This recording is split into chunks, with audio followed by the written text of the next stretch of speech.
Well, the family of Patrick Lyoya spoke publicly for the first time since video of their son's death was released. Lyoya was shot and killed by a Grand Rapids police officer after a traffic stop. His family came to the U.S. from Congo to escape violence, and now his father says he fears they came here to die. His parents spoke today with a translator.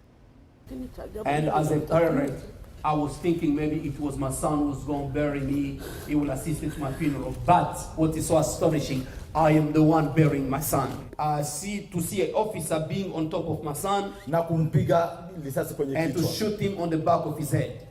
Roho yangu imevunjika sana. And my heart is really broken. Naomba sheria juu ya Patrick. I'm asking justice for Patrick.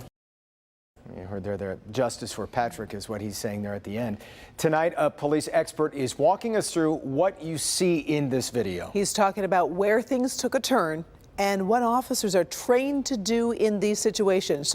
Sean Lay joins us live with that part of our coverage tonight. Sean. Good evening. We want to dig deeper into this to get a better understanding of what we're seeing in that video. We went to Ike McKinnon, former Detroit police chief, law enforcement expert, and law enforcement consultant. He says the key question here to remember is the officers' actions, were they reasonable? He says the answer is right there in the video.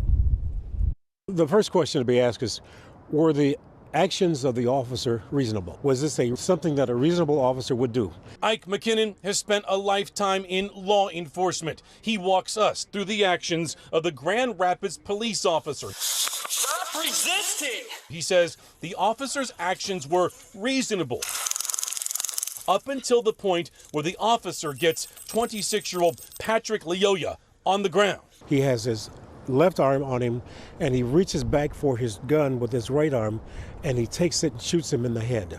No. I can't think of anything. Did the officer fear for his life and safety when the man got out of the car? Did he fear for his life and safety when the man ran around the car?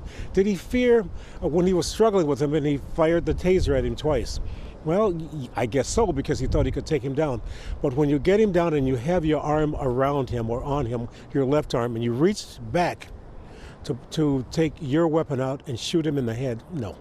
There's something wrong here. McKinnon says police training is if the officer fears for his life or safety or for the lives and safety of others nearby. An officer should pull his weapon. In this case, McKinnon says the officer should have gone for his handcuffs. We don't know the mindset of this officer, what was going through his head at this point. But certainly, when you take someone down and you have the opportunity to reach and grab your weapon and then take it around and put it to this person's head and shoot them, no, there's something amiss there.